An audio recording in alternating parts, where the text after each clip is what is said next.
Official case summaries. Unaltered footage. Transparent justice. You are watching Bodycam incident reports. Step out. Now! You don't belong on this elevator. I'm Assistant Attorney General Marcus Sterling. My badge is visible. Yeah? Suit don't make you federal. Turn around. I am not resisting. You are violating federal law. Not anymore. The security camera inside the high-speed executive elevator at the Federal Plaza in downtown Chicago captured the altercation at exactly 8:15 in the morning on a rainy Monday. Marcus Sterling, one of the highest-ranking officials in the Department of Justice, had just scanned his biometric badge and was heading to his 40th floor office when Officer Bradley Thorne forced the doors open. What happened in the next 5 minutes would dismantle a corrupt precinct, expose a rot deep within the city's security detail, and result in a federal showdown that would rewrite the book on police accountability. Before we dive into this incredible story of arrogance meeting justice, let me know where you're watching from in the comments below. And if you believe that no one should be above the law, please hit that subscribe button, because the way this officer's career unravels is something you have to see to believe. Marcus Sterling was not a man you mistook for anyone else. Standing 6'3" with the posture of a former Marine and the wardrobe of a Wall Street tycoon, Sterling commanded respect without saying a word. At 48 years old, he had spent 2 decades climbing the legal ladder, prosecuting everything from international cartels to domestic terrorists. He was currently the Assistant Attorney General overseeing the very division tasked with investigating police misconduct nationwide. He drove a modest car, but his suits were bespoke, his shoes were Italian, and his knowledge of the Constitution was encyclopedic. That Monday morning, Sterling was preparing for a briefing with the governor. He was wearing his standard charcoal suit, his DOJ identification clipped visibly to his lapel, and carrying a leather briefcase containing classified documents. He had passed through the main lobby security, a checkpoint manned by federal marshals who knew him by name and greeted him with a salute. He had proceeded to the private elevator bank reserved for top-tier federal employees, but none of that mattered to Officer Bradley Thorne. Thorne was a 12-year veteran of the city police force currently assigned to the Perimeter Security Task Force at the Federal Plaza. On paper, Thorne was a decorated officer with high arrest numbers. In reality, he was a ticking time bomb of prejudice and insecurity. His supervisors knew he had a problem with authority, specifically black authority. Thorne had been passed over for promotion 3 times, and he blamed affirmative action and diversity hires for his stagnation. He viewed successful black men not with respect, but with a deep, burning suspicion. When Thorne saw Marcus Sterling bypass the long lines for the public metal detectors and head straight for the executive elevators, something inside him snapped. He didn't see a federal prosecutor. He didn't see a man with higher clearance than the building's security chief. He saw a black man in a fancy suit acting like he owned the place, and Thorne decided it was his job to take him down a peg. The incident began when Thorne abandoned his post at the front perimeter and sprinted across the lobby. He reached the elevator just as the doors were sliding shut. He jammed his baton between the doors, forcing them back open. Sterling, who was checking emails on his phone, looked up startled but calm. He assumed there was a security emergency. "Step out," Thorne commanded, his hand resting on his taser. Sterling, confused, gestured to his visible ID badge. "Officer, I believe there's a misunderstanding.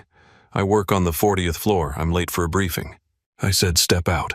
You don't look like you belong on the 40th floor." Thorne sneered, his eyes scanning Sterling with open contempt. "We've had reports of impersonators sneaking into the building." This was a lie. There were no such reports. Sterling maintained his composure. He had spent years teaching prosecutors how to remain cool under pressure. "I assure you this is my badge. You can verify it with Marshal Henderson at the front desk. I am Marcus Sterling, Assistant Attorney General." Thorne laughed, a cold, mocking sound. "Yeah, and I'm the Pope. You think putting on a suit makes you one of them?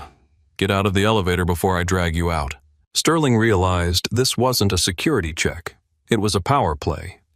He took a slow breath. "Officer, you are interfering with a federal official. I am giving you a lawful order to step aside." That was the match in the powder keg. Thorne lunged into the elevator. He didn't ask for ID. He didn't run a name.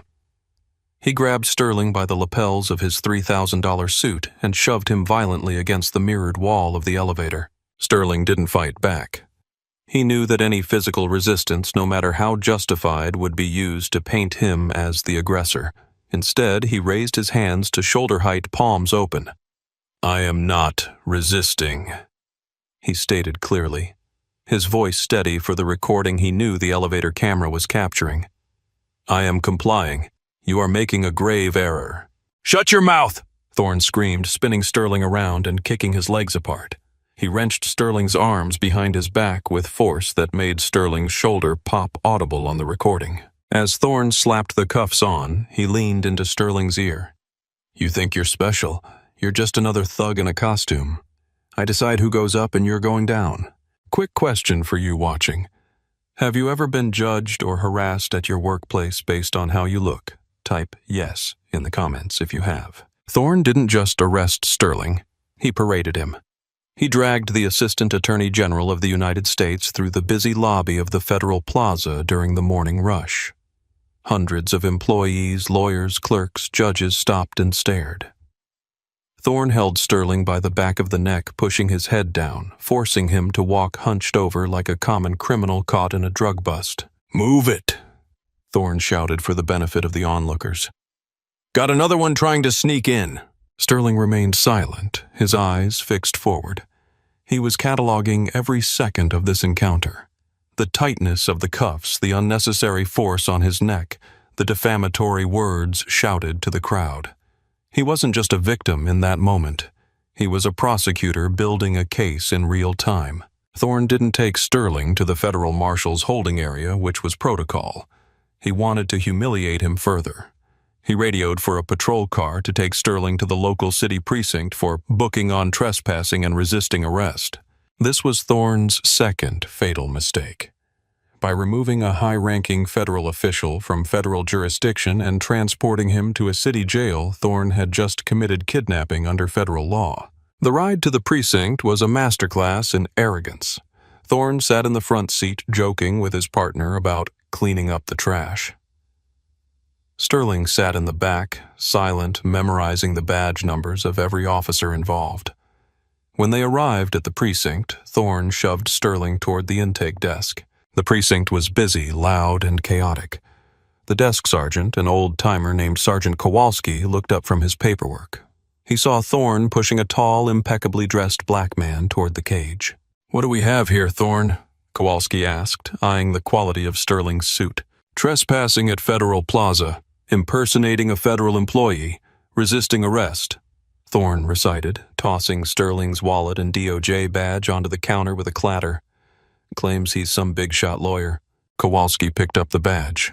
He looked at it. He looked closer. The blood drained from his face. He looked up at Sterling, then back at the badge, then at Thorne. "Thorne," Kowalski whispered, his voice trembling. "Did you read this badge?" "It's a fake, Sarge. Look at him.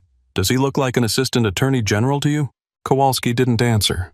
He stood up slowly, walked around the desk, and approached Sterling. "Sir, Mr. Sterling, Is this yours?" "It is," Sterling said calmly, his voice cutting through the noise of the station. "I am Marcus Sterling, Assistant Attorney General for the Civil Rights Division. I was apprehended in the executive elevator of the Federal Plaza while on my way to brief the governor.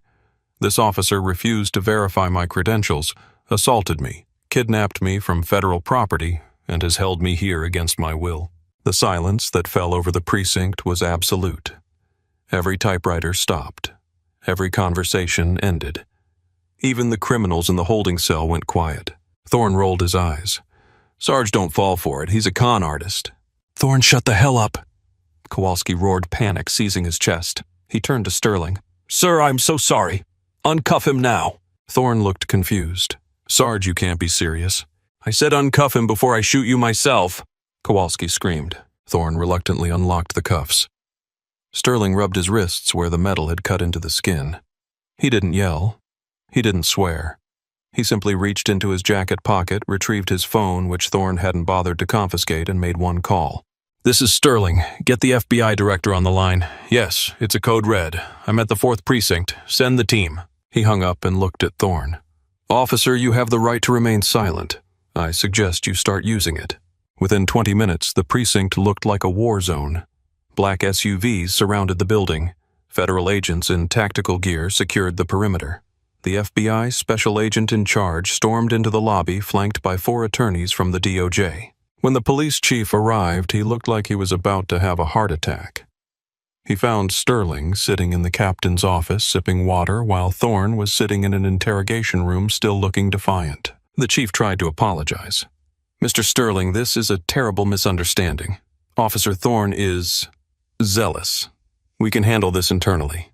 We'll suspend him for a week, get him some retraining." Sterling looked at the chief with eyes like ice.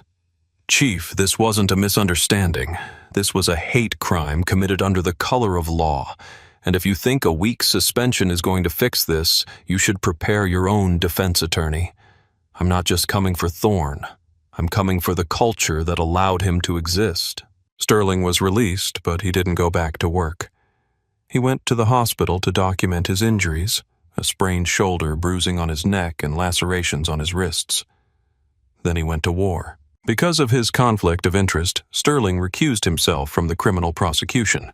Instead, he hired Evelyn Vance, the most feared civil rights litigator in the country. Vance was known as the Viper because she didn't just win cases, she destroyed the opposition. The investigation that followed was swift and brutal. The elevator footage was released to the public, sparking outrage. But that was just the tip of the iceberg.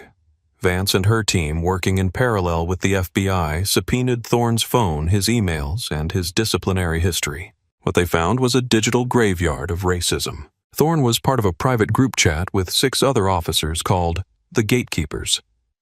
The messages were vile. They shared photos of black suspects they had beaten, trading jokes about taming the animals. They bragged about profiling successful minorities, calling it humble pie. One message from Thorne, dated 2 weeks prior, read, "Saw a guy in a Bentley today. Pulled him over just to watch him sweat. Found nothing but wasted an hour of his time. He knows his place now." The investigation revealed that Thorne had a specific pattern. Over 5 years, he had arrested 34 black men in the downtown district. 30 of them were professionals, doctors, architects, engineers. In every single case, the charges were disorderly conduct or resisting arrest, and in every single case, the charges were eventually dropped due to lack of evidence. But the damage had been done. Arrest records, mugshots, humiliated families. Vance tracked down these victims. They formed a chorus of devastation. Dr. Eris Thorne. No relation, a neurosurgeon, testified that Officer Thorne had pulled him over while he was rushing to the hospital for an emergency craniotomy. Thorne had held him for 45 minutes, searching his car for drugs that didn't exist. The patient died on the operating table because Dr. Thorne arrived 20 minutes too late. Jameson Carter, a tech CEO, described how Thorne tackled him in front of his own office building because he didn't look like he owned the company. Carter suffered a broken rib and was humiliated in front of his employees. The pattern was undeniable. Thorne wasn't enforcing the law. He was enforcing a racial hierarchy. The civil trial was a spectacle. The city's lawyers tried to settle for $5 million. Sterling refused. "It's not about the money," he told the press. "It's about the truth." When Thorne took the stand, he tried to play the victim. He claimed he feared for his life in the elevator. He claimed Sterling made a furtive movement. Vance destroyed him. She played the video frame by frame. "Officer Thorne?" Vance asked, her voice deadly calm. At 0:34 seconds, Mr. Sterling has his hands up. "Is that a threat?" "He was looking at me aggressively," Thorne stammered. "Looking at you is looking at a police officer, a crime in this city." "No, but his attitude." "His attitude? You mean the fact that he knew his rights and you didn't like it?" Thorne snapped. His face turned red and he leaned into the microphone. "You people don't get it. We're out there on the line. You have these people walking around in suits thinking they're better than us just because they got some affirmative action degree. I did my job. I protected that building." The courtroom gasped. Thorne's lawyer put his head in his hands. In a single outburst, Thorne had confirmed everything the plaintiffs argued. He didn't see a citizen. He saw a demographic he hated. The jury deliberated for less than 3 hours. They returned a verdict that shook the foundations of the city. They found Thorne liable for assault, false imprisonment, and civil rights violations. They found the police chief liable for negligent supervision. They found the city liable for maintaining a discriminatory practice. The damages $12 million in compensatory damages to Sterling, $20 million in punitive damages against the city, and a personal judgment of $1 million against Thorne, ensuring he would never have a financial future. But the nightmare for Thorne was only entering its second phase. 2 weeks after the civil verdict, the federal indictment dropped. The Department of Justice, Sterling's colleagues, had built an ironclad criminal case. Count 1, deprivation of rights under color of law resulting in bodily injury. Count 2, kidnapping for the transport from federal to city jurisdiction. Count 3, conspiracy against rights for the group chat and coordinated harassment. Count 4, making false statements to federal investigators. Thorne's partners in the Gatekeepers group chat were also indicted. The investigation revealed they had been planting evidence, drop guns, and baggies of cocaine on suspects to justify arrests. Thorne was facing effectively a life sentence. His life collapsed with terrifying speed. His wife left him taking their children and moving to another state to escape the death threats and shame. His pension was frozen. He was fired, obviously, but he was also evicted from his home as legal bills mounted. The criminal trial was swift. Thorne tried to plead insanity, claiming PTSD made him hypervigilant. The judge, a stern woman named Judge Reynolds, wasn't buying it. "Bigotry is not a mental illness, Mr. Thorne," she said during a pretrial hearing. "It is a choice, and you chose it every single day for 12 years. The evidence of the planted drugs sealed his fate. Body cam footage from a previous arrest recovered by digital forensics experts who undeleted the files Thorne tried to erase showed him pulling a bag of crack cocaine from his own vest and placing it under the seat of a suspect's car. The jury found him guilty on all counts. Sentencing day was cold and gray. The courtroom was packed. Sterling sat in the front row, his shoulder healed, but the emotional scar visible in his weary eyes. Thorne stood before the judge, clad in an orange jumpsuit, shackles around his ankles. The arrogance was gone. He looked small, pale, and terrified. He mumbled an apology, claiming he just wanted to be a good cop. Judge Reynolds looked down at him over her spectacles. "Mr. Thorne, you were entrusted with the most sacred power a society can grant, the power to deprive a citizen of their liberty. You used that power not to serve, but to enslave. You used your badge as a shield for your own hatred. You targeted Mr. Sterling not because he was a criminal, but because he was a success. You couldn't stand the sight of a black man who had achieved more than you, so you tried to bring him down to your level. Well, you have failed. Mr. Sterling stands tall. It is you who have fallen." She banged the gavel. "I sentence you to 25 years in federal prison without the possibility of parole. You will be remanded immediately." The sound of the gavel striking the wood echoed like a gunshot. Thorne's knees buckled. He had to be held up by the marshals, the very federal officers he had mocked just months prior. But the justice didn't stop with Thorne. The fallout decimated the police department. The police chief was forced to resign and faced misdemeanor charges for covering up complaints. The entire precinct was placed under a federal consent decree, meaning the DOJ would oversee their operations for the next decade. Every hiring decision, every promotion, every disciplinary action had to be approved by a federal monitor. The gatekeepers were all fired and prosecuted. The city paid out an additional $50 million to the other victims identified during the investigation. Marcus Sterling donated his entire $12 million settlement to establish the Sterling Legal Defense Fund, a nonprofit dedicated to providing top-tier legal representation to victims of police misconduct who couldn't afford a lawyer like Evelyn Vance. He returned to the DOJ with a new mission. He drafted the Thorne Act, a piece of legislation that mandated independent federal investigations for any police use of force involving a verified complaint of racial bias. It also created a national database of police misconduct, ensuring that bad cops couldn't just move to the next town over and get hired. Years later, Thorne sits in a maximum security federal penitentiary. Because he is a former cop, he is in protective custody, isolated from the general population for 23 hours a day. He spends his time in a small concrete box, stripped of his badge, his gun, his authority, and his pride. He watches the news on a small black and white TV. Occasionally, he sees Marcus Sterling giving a speech or standing next to the president signing a new civil rights bill. He sees the man he tried to crush rising higher and higher while he rots in obscurity. The elevator doors at the Federal Plaza still open and close thousands of times a day, but now there is a plaque next to them. It bears a quote from Marcus Sterling's victim impact statement. "Authority without character is tyranny. A badge does not grant superiority. It demands servitude to the law." Thorne's choice to block that elevator door cost him his freedom, his family, and his future. He thought he was putting a man in his place. Instead, he learned a brutal lesson that some people only learn when the heavy steel door of a prison cell slams shut behind them.